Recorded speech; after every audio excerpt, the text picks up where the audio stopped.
Welcome to Digging Deeper with Backyard Farmer. I'm your host, Kim Todd. On Digging Deeper, we have in-depth discussions with extension and industry experts about all those important landscape topics. Tonight, we are talking about Lincoln's sunken gardens with very special guests, Alice Reed and Steve Nozzle. Alice and Steve, you are as iconic as the gardens themselves. You have been in charge of this space for, do we dare tell people how many years? 40 years? 45 for me. For 45 for him, and almost 38 for me. So decades and decades of... It's been a long time. The brawn, the brains, creating the beauty, right? Right. So let's talk about the history of it real briefly and where you've headed with it and what has changed over the years. Well, I guess in a nutshell, it was created in 1930 for the purposes of making the people of Lincoln feel good during the Depression. And when we picked up on that back in the 60s and 70s and continued that idea, let's make Lincoln a better, brighter, happier, colorful, artful place, I think that's what helped push it along for both of us. And so that's a little bit of the history. Well, and we have some pictures on the screen of what it looked like. What it was. And so it was actually close to like this when you, what did it really look like when you got started? The original garden that you're looking at right now was basically a perennial garden. It had over 400 some odd trees and shrubs and roses in it. Wow. And it had native plants. And of course, all of us that work in sunken gardens know it's a hole in the ground and it is hot and humid. And so for the most part, a lot of the plants didn't make it. And then during the floods of, I think it was the 1950s and 60s before Holmes Dam was put in, it killed all the plant material in it. That's when they switched over to annuals. And we actually met the original designer of the garden a couple of times. I interviewed him. His name is Henry Goebel, and he and his father designed it. And I asked him, I said, do you mind that we have filled it full of annuals? And he goes, no. He said, think of the alternative. I think he was referring to the fact that it's just a hole in the ground, fill it up. And so we were given permission to do whatever we saw fit. So having been given permission, go through the process of how you decide, because I know every year you have a theme, and this year it is Ruby Slippers. Wizard of Oz happens to be probably one of my absolute favorite It's movies. been a good year for sure. Yeah. And every year is different. We try to change it up to be good farmers. We want to change our plants and their locations, try to move them around a little bit so they're not all sitting in the same place. So we've always moved things, but one year we, in particular, it was way back, we just decided to ad lib. And we had all the plants there, and we just laid it out, and then suddenly it showed up on the state map on the outside. So we thought, oh, well, we're on to something here, and people like this, and they like the look of it. And so every year we would try to one-up it a little bit more, try to get it better and better. And you know, we've had some mistakes. We've had some bad years, bad bugs, or whatever will get plants. But we've had, for the most part, very successful plantings that we like to pick a theme, so it sort of centers us and makes us think of color themes that we could show and represent. And people really love that. They like to pick out those special designs. So the plants themselves, how many? And I know you used to contract grow them. Are you growing them yourselves? Yes, absolutely. Our staff, Alice runs the greenhouse. Well, Zach and Mike are in on that too, but we have a bunch of horticulturists growing these things. And so we're not limited to a tiny little plant like you find in the big box store. So when Alice and crew produces them, they're full size when they go in the ground. And that is a better way to do it. It works out a lot better. Yeah, it's nicer to be able to control the outcome, you know, when we want a larger plant, because we have to plant in May, right, which is fairly late. You want to have an instant you know, bang for the buck. Right. And so when we can grow it in a 4x4 pot and have a very developed root system, and they're ready to grow. Ready to go, and just as what we want. You know, sometimes we would get things from the contractors, and they, for the most part, did a good job. But we, you know, we would want big, hefty root systems, not a lot of bloom, and you know, very specific. And so it's nice to be able to have a little control. So you mentioned both the roots and the shoots, and I think it's very, very difficult for people who purchase annuals, or even perennials for that matter, but mostly annuals, to pinch off those flowers when they bring them home. So talk a little bit about the soil and the management of this space so that you really can keep those plants beautiful. The soil in the greenhouse is... The soil in the garden. The soil in the garden is a special Betty Crocker mix that Alice and I cooked up about 25 years ago. It has all the ingredients of what we think a plant needs. And of course, research is still developing in that field. So we have rotted leaves, we have old compost in it, we have horse magic, we make, because the bacteria of that really makes it work. We have grass clippings if we can get them in there, and it blends and it sits for 2 years. And then we put it on every fall. So it's a 2-year-old compost pile that we put on it. So it's a mix of bacteria and fungi. And of course, for those of us that are in the field, we know that those are the elements that actually bring the nitrogen, or excuse me, the nutrients out of the atmosphere and help feed them to the plants. So, and you can actually tell in some of the newer gardens that we put in that have not had compost and they're just sort of sitting there, you can actually see the compost kick in. All of a sudden the plants just take off. That's wonderful. We've had a lot of success with it. We've played around and made a lot of mistakes, but I think we've learned a few things here and there. Come up with your formula for it. Good formula. Yeah, well, and so you start the plants in the greenhouse, you grow them on until you're pleased with them. You also have a lot of very large, very tropical plants that seem to be sort of a staple in sunken gardens. Yes.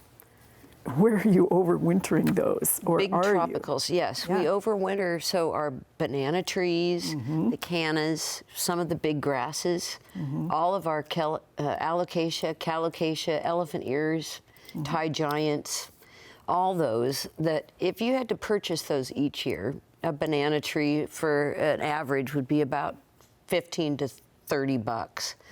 And not nearly as big as yours. And not nearly as big. And so we propagate our plants. All our guys that we've got have been to the university. They've had plant propagation. And we pride ourselves in dividing. And we'll have propagation. We're going to see if we can make me 100 of these. And our designs will be done at that point. So we'll know, for instance, whether we need 45 big red Abyssinian Ensete bananas. And so we'll make those during the winter. Yeah. It's same with the elephant ears and the varieties that we have. So that's really great because we feel like we recycle quite a bit. It's not as hard as it looks. The big bananas can be pretty, 20 feet tall, and we just take a machete out, cut them down, and basically throw them in a pot and let them sit in our greenhouse just dormant through the winter. In about January, February, we start to check our bulbs, and we'll go in and propagate, divide, and start making our plans for, our mist bench, what we're going to propagate. So that's it's a lot of fun, and it's a group effort for sure. Of course, a little camaraderie going on in the plant world. We should mention at this point, since you talked about bananas and elephant ears and all that our climate, the microclimate in sunken gardens is very close to that of Belize. And so we have a friend from Belize that worked for us for a while. It's just like home, the same colors, same plants, but the humidity, the lack of wind, and it seems these plants thrive in those. That's why they're so darn big. They're like twice as big as they're supposed to be. Yeah, and, interesting. Who would ever think that we could say, Belize is our sister place to Lincoln, Nebraska? And right? it's interesting. Within 6 months, we've got a full-grown jungle basically, and it's just a lot of fun for people. Gives them, you know, peace and comfort, and they just love the look of it. Exactly. We want to make sure that you follow us on Facebook and you send us all of your great questions and all your comments. If we are not talking about what you want to hear about, you need to tell us what you want to hear about so that we can dig deeper on some other subject and, of course, get back to Sunken Gardens, because there's no way that we are going to get through everything we want to talk about tonight. Yeah, there's a which lot of means plants. People have to do what? Come visit. Yes. have to come visit. Come and visit. So, ballpark, how many plants go in the ground in a given spring? In the annuals, we put about 30,000 in. And what's amazing is we will do on Wake Up the Beds, the volunteer event, we'll put in probably at least a third of those. So we'll lay them out from 6 to 7:30 in the morning, and between 9:30 and 10 they're installed. I've never seen anything so fast in my entire life. I think one of the film clips you had showed them putting it in. It's just like, boom, it's in. Yeah. And then they come back all summer long and go, I did this. Did Yeah. that. It's that great sense of satisfaction that people have with People look forward to it and take a little ownership in their section. it. Right. And they come back throughout the year and bring their family and look around and say, oh, I planted this section. It's a form of pride, and we think that's great. Yeah. We just love that. Well, and then you put them to sleep in the fall, and that typically happens. Do you wait for first frost, cross your fingers, and hope it's a late frost instead of an early one? Pretty or- much we've already let things, we'll let things frost. Sign of frost, we'll start to remove centerpiece plants and things that we really need for sure. We don't Right. want them to go by the wayside. And so we'll start to dig those early to try to slip them out before anybody notices. But then we'll bring in our group, and generally our plants are cleaned up because we have to get ready for tulips to go in. Right. And so the volunteers come in, and we get about 100 people spading and dancing on shovels and having a good old time, and we play lots of music and shovel to the blues and have some fun with it. And then they add the compost on. Oh, perfect. And that's been great, because then they can see, we've put the beds to bed. Exactly. Put a nice little coating. Well, you know, and I don't think people also realize when they're in the space that a part of what makes it work is, yes, it is in a bowl, but you also have a backdrop and a canopy that is some trees, some Yep. shrubs, Yep. a perennial component, Yes. the grasses that you allow, I think, to stand for most of the winter. Yes. Seeding, you know, the ponds, which of course fascinate everyone who sees all those fish that fish. want to eat Boy. whatever they're not supposed to Yeah. be. Yes, the magic fish. The magic fish. Yes, it's quite a draw down there for sure. It and is. It's a lovely garden. A lot of species, of different species of trees, and we have some very rare species that have been given to us by different growers that go, here, try it, see if you can grow it in Lincoln. And then, of course, we have the rose gardens and the new bicentennial fountain garden, so it's Right. surrounded by gardens. And then, there, of course, there's the children's zoo close by. So Right. So, and It's of nice. course, I take my students at least two classes Oh, every yeah. single year, and here we come and Yeah. we it's good wander seeing them. and learn those And kinds of meeting, things. Yeah. You have a lot of events scheduled for Sunken Gardens. Art in the Garden. Yes. You have, I don't know how many weddings. What has happened over the years as your space has become more popular?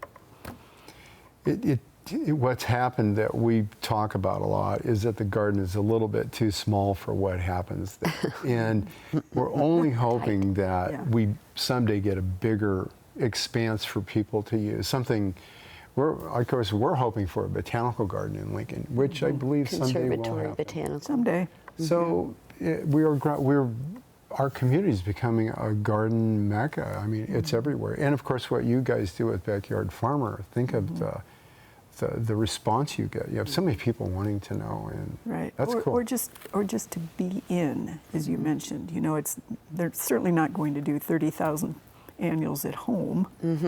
And then to know that it changes every single year. Yeah.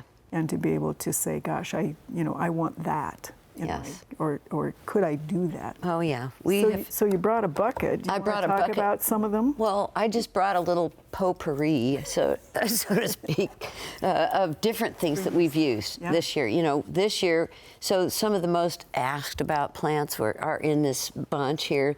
The dahlias. We featured a lot of dahlias this year, which were really beautiful. I And saw some dinner plates. Yeah. didn't we had I? some dinner Yeah. plate ones even, and those are fun for us to try new things because Lincoln is. We need to grow. Steve and I travel a lot. We go around all over to different gardens to see what people are featuring all over. Of course, we've been out to Seattle too, and of course, dahlias are really big there. But we had 2 different varieties of dahlias that are making a great show. You know, the Gomphrena, Strawberry Fields. Everybody said, "What are those things down there?" That people want to know what the stuff is. Right. The cosmos, the castor beans, and all of these fun foliage caladiums. In the People, shade. they love that Yeah, stuff. yeah. And And then you've got we have coleus, all types. like, Coleus how on many it. Okay, types so of this year, this one is called a variety called Apple Brandy. But we featured a lot of these varieties called Wicked Witch, and they're hot wicked. Everything was sort of. It seemed like it came together for the. So you needed a Glenda. We have Glenda's stars and her wand in the garden, and so it's fun for us to, you know, look at these beautiful plants and put combinations together and see what looks good together. A lot of our trial and error are when we'll put things in a pot and see how they look together. And if we go, whoa, that really is striking, well, why not utilize that out in the garden? Well, and you also have the big containers that are sort of the don't drive on the sidewalk. Right. But they also are, you know, sort of the entry point for anybody You who bet. parks in the The small bollards, yes. The bollards. that's Yes, exactly but what they really function people as. are really getting into planters, I think, Oh, yeah. just because the ease of putting them and changing them out, making them seasonal. I think that's fun for people. Downtown, you see a lot of new planters, and I think that makes the city look really great. We were out in Fort Collins not long ago, and they have up to 20 or 30 planters per intersection, Oh my goodness. just in each intersection, because it's easy to put it into a planter, or soil conditions aren't as troublesome. Exactly. And then you just have to hope somebody will water And it. move them around and Oh, yeah. They have change a them out. But Full they're- crew, people watering and et cetera. Yeah. yeah, but it's fun to have variety, I think. Right. And see new plants. Exciting for people. So our viewers, of course, you won't be able to read this, but this is the plant list for this year with a little history on the back. And this sits in the beautiful little pavilion that has the great roof. Right. And Yes. the restrooms for anybody who Yep. needs to do that. And most of these are labeled somewhere. If you can find the label, and if, like our garden, if the label actually matches the plant. Luckily, yeah, we have map. interns from the university, and they follow maps, but also they're required to learn their plants. And so, if you can ask anybody down in the garden, they'll tell you a name of a plant. Which is perfect. We switch things out a lot, and so it's just it's new for everybody. But there's definitely we'll get certain plants that they'll ask over and over again. What is that? You know, and they get it memorized then. But Which is, again, I mean, what better way to learn than Yeah. you hear the same question over and over Yeah. again. And then you know you've done a fabulous job of Yeah. picking your theme, picking your plants. So we only have a few seconds. Are you going to give us a little hint on when you're going to start picking your theme for 2020? Oh, we've already been. We've I- changed it Yeah. twice already, right? well, it goes through a metamorphosis of some sort. And but yeah, we're getting closer and closer. We have to have our plants ordered. Our seeds and plants need to go into our broker, basically, that we order and get in our liner stock, and that has to be done by September. So Which would be a week from that's now. in a couple weeks, and so we're sort of on a fast track. But we've sort of been looking, you know, going through the looking glass, and you know, experiencing tea parties What a fun. and fun events down in the garden. So perhaps the Mad Hatter pepper is going to Perhaps it show could be, yes. some- It could be a real Alice in Wonderland thing, you know. So we're to not real speak, sure. Alice. So to speak. All right, well, that is all the time we have for Digging Deeper with Backyard Farmer. We do want to say thanks so much to Steve and Alice for coming in and talking to us today. Thanks. We will be back next time with another in-depth discussion. Do be sure to watch Backyard Farmer live every Thursday at 7 p.m. Central on Nebraska Public Media. Thanks for Digging Deeper with Backyard Farmer.